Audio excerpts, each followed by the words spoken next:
السلام عليكم.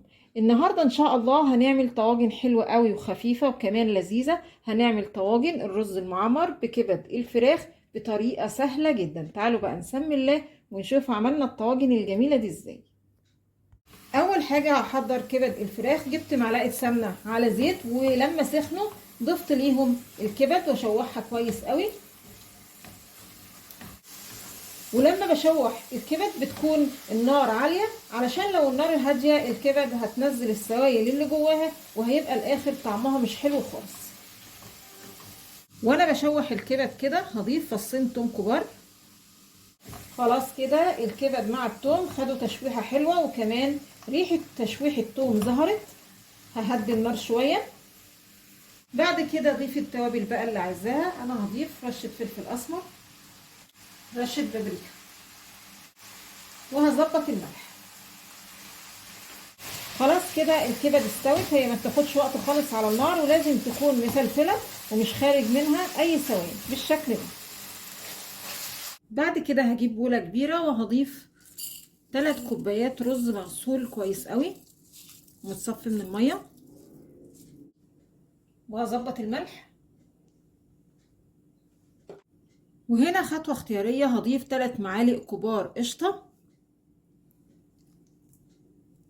واقلب كده القشطه بالرز كويس قوي. والقشطه دي انا مجمعاها من وش اللبن، وتقدري تستغني عن الخطوه دي.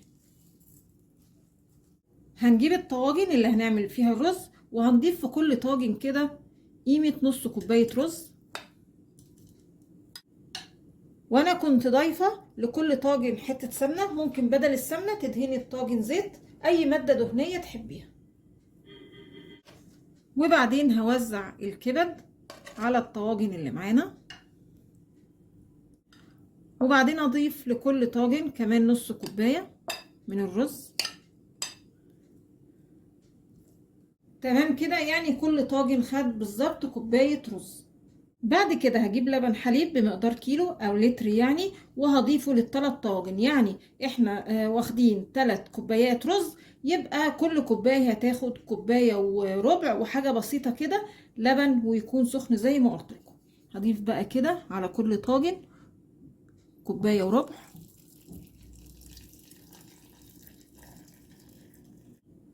وعلى وش كل طاجن هدي كده قطعة سمنة. تمام كده، هنسخن الاول الفرن وبعدين ننقل الطواجن.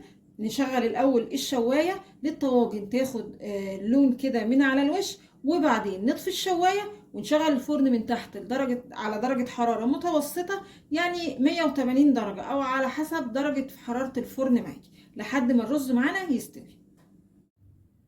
تمام كده الطواجن معانا خلصت. هو ده شكلها حلو قوي، والريحه عايزه اقول لكم خطيره جدا. تعالوا بقى نشوف ايه الاخبار. بسم الله. بصوا جميل ازاي، والرز كمان مفلفل وطعمه خطير جدا. يا رب النهارده الفيديو يكون عجبكم، وانتظرونا ان شاء الله بفيديو جديد، وما تنسوش الاشتراك في القناه.